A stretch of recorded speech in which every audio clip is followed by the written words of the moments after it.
Hello guys, ayan, reaction video na naman tayo dito patungkol sa flood control, no? At ito, may panibago na namang siniwalat itong si Senator Ping Lacson paano nilulustay ng ating mga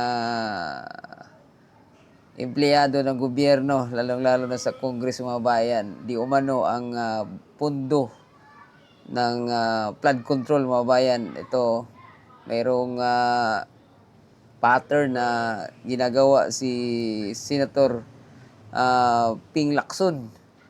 Ayan.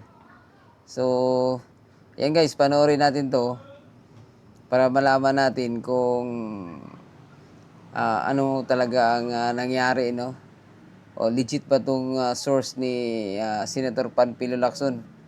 Kasi ito yung Blue Ribbon Committee mga bayan, no? Na pinamunuan ni Senator Rodante Marcolita. Ayan. So, ayan, shoutout muna tayo kay Sir Sakura San dyan at kay Ate Isra. At sa lahat ng aking viewers dyan, ayan, shoutout. Ito na, inimbestigahan na yung flood control project, no? Napakalaki ang nawala sa kaban ng ating bayan. Ayan, panoorin natin. Go!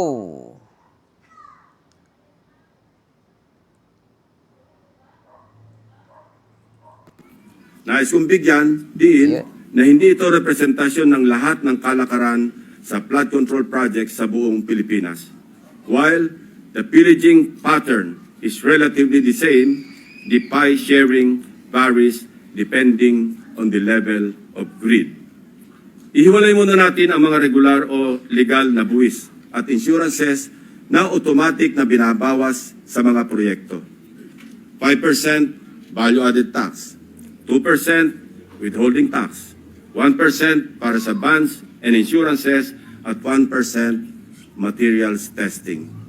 Ibawas na rin natin ang allowable contractor's profit na 8 to 10%. Halimbawa, sa 100 million piso na pondo para sa flood control project, kung ibabawas ang maximum allowable deductions, nasa 82 million ang matitira para sa proyekto. Pero hindi pa rito nagtatapos, Mr. President. Kakatayin pa ang budget para sa mga lagay, commissions, SOPs, at iba-iba pang terminong binubuo para sa shares ng mga korap. Ayan guys, no? So, ibig sabihin, bago nga maumpisahan yung proyekto, wala na, no? Nagbawas-bawas na, no? Maraming dinaanan para lang makakuha ng kickback sa proyekto na kanilang gustong ipagawa katulad ng flood control, no? Kaya pala ayaw ng mga congressman na mapunta sa lokal, eh. Okay, panoorin natin ulit. Sa mga halos magkakaparehong impormasyon na aming nakalap, ganito kagarapal ang sistema sa hatian ng isang maanumalyang proyekto. 8 to 10% para sa mga opisyal ng DPWH. Swerte na daw kung pumayag ang district engineer na 6% lamang ang parte niya. May extra 2 to 3% pa na parte ang district engineering office kung may sosobra sa contractor's profit. Nakompute na rin kasi ng district engineering office ang tutubuin ng contractor mula sa project at sinisiguro na nila na sosobra ito sa allowable profit para mayroon pa silang kukubrahin. Ang tawag nila rito, reseta. Ayos sa resita, parang lang doktor lang patay tayo dyan. Kayo nang ginigisa ngayon, Congressman. Ano natin ulit. Reseta dahil ang presyo na itinakda ng District Engineering Office ay nakasulat at napagdesisyonan na. Parang gamot, Mr. President. Lulunukin na lang ng contractor. 5 to 6% para sa mga miyembro ng Beach and Awards Committee or BAC. 0.5 to 1% para sa COA.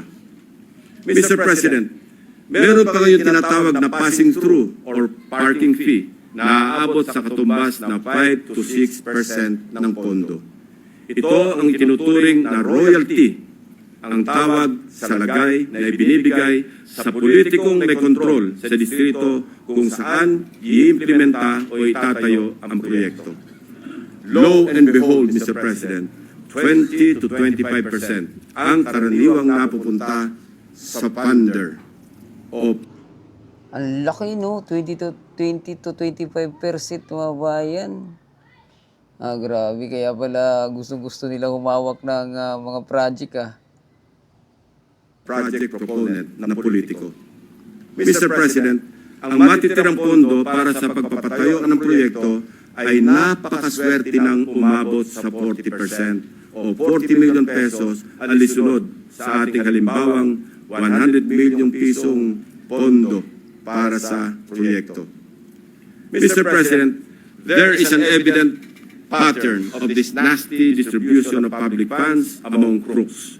Ito ay base sa mga case studies na aming pinuntahan at masusing inimbestigahan sa iba't ibang dako ng bansa, partikular sa isyu ng flood control. Hindi na namin sinama sa aking presentasyon ang mga naikutan at ibinunyag na ng Pangulo. Ang malinaw na malinaw. Halos pare-pareho ang pattern kung paano minamasaker ng mga kawatan ang pondo ng bayan. Nauna na po itong inulat ng ating Pangulo noong nakarang linggo.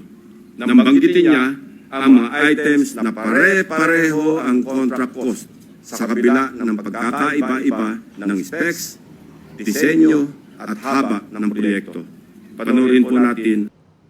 Guys, bago panoorin natin yung video ng presentasyon ni Senator Lacson about kay PBBM sa kanyang pagbunyag. Sa akin lang do, parang naiipit na kasi itong presidente ngayon dahil nga sa, yun nga, yung last year niya na SUNA ay naipagmayabang niya na mayroon tayong flood control pondo na umaabot sa 5,500 billion, and then after ng kanyang SUNA last year, binaha agad itong Kamaynilaan. So, ayun, naglabas na sila ng, di ba, yung pondo na 5,500 billion umano. So, after itong last SUNA niya, itong taon na to, bago pa yung kanyang SUNA pala, binaha na naman, no, ang ating Kamaynilaan at kitang-kita yung paglubog. Hindi naman maiwasan yan kasi by nature yan dahil ang ano na lang dyan mga bayan ay madaling humupa, no? O yung mga pumping station sa iba-ibang lugar hindi gumagana ayon kay Mayor Isko Moreno, no? Ayan, so ito mukhang inuunahan na ng Pangulo, baka siya kasi ang sumabit. Yan, parang ano na siya mga bayan, no? Nagkakalaglaga na to mga bayan, nagkalaglaga na. Sige, panoorin natin Ang video. Pag sinabi, minimum pong project, pare-pareho, 150 million lahat. Pare-pareho lahat. Imposible yan. It is impossible for one barangay, even if they are the next barangay, to have the exact same project to the exact same amount with the exact same contractor. Imposible yan. Sa parlance po na ang nakakaalam lamang ay ang mga kasali sa gulangan sa pondo. Ito po ang tinatawag na distinct. Distinct ang mga budget items na makikita sa General Appropriations Act at awarded contracts na may pare-parehong halaga para sa magkakalapit man o magkakalayo na proyekto. Distinct dahil ayon sa aming mga informants sa loob ng DPWH at kinumpirma ng ilang contractors, coded na budget ito para mayroong pagkakakilanlan ang mga quote-unquote may-ari ng proyekto. Para sa mga nakakaunawa, ang ibig sabihin po ay akin yan. Sa Bulacan First Engineering District na pinamumunuan na magkasunod na tinanggal sa pwesto na sina dating District Engineer Henry Alcantara at ang pumalit sa kanya na si Bryce Hernandez. Napag-alaman naming talamak ang ganitong kalakaran. Bakit? Sapagkat ayon sa mga contractors at DPWH officials, na nakipag-usap mismo sa akin at aking staff. Ang dalawang ito ay halos pareho lang ang pagmamahal sa pera. Napabalita pa nga kamakailan na ang isa sa kanila ay nakakapagpatalo ng daang milyon sa isang kasino dito sa Metro Manila. Lupit, no? 100,000,000 pinasugal lang. Tapos yung proyekto mga bayan, wala ni bakal. Kaya pala yung Bulacan, laging baha, no? Mr. President, sa District Engineering Office na ito, sa ilalim ng pamumuno ng dalawang nabanggit na opisyal, para sa taong 2024, 28 proyekto ang pare-pareho ang pondo kahit magkakaiba ang specs, disenyo at haba. Distinct. Babalikan po natin, Mr. President, mamaya ang lalawigan ng Bulacan na aming maituturing na pinaka-notorious pagdating sa anomalya ng flood control projects base sa aming mga findings. Ayan, guys. So, matindi pala talaga ang Bulacan, no? Alam mo, sa totoo lang, ito lang din ang gusto ko kay Senator Ping Lacson, mga bayan, kahit dilawan to or parang ano rin to yung kung saan ang paborable sa kanya, doon siya pero ito, pag nag-expose to, mga bayan, talaga namang detalyado yung kanyang expose, no? Ito lang din yung kagandahan kay Senator Panfilo Lacson, mga bayan. Sumablay lang to nung panahon ni former President Duterte, yung nagsabi si former President na yung nagbigay siya ng small token dun sa mga kapulisan. At tapos bumunganga itong si Panfilo Lacson na ano yan, labag yan, unconstitution yan, no? Ayun pala, binasahan si Senator Lacson. Hindi pala nakipagtalo yung ating former president kasi nga hindi abogado si Lacson. Ayun, nagbasa ng batas, pwede naman pala na magbigay ng small token sa mga kapulisan. Ayan, so sana nagustuhan nyo itong ating reaction video, no? At huwag kalimutang mag-subscribe at i-click ang notification bell para ma-update kayo sa mga susunod pa nating reaction video sa kaganapan dito sa ating bansa, mga bayan, no? Ayan, adios amigo, bye-bye, salamat.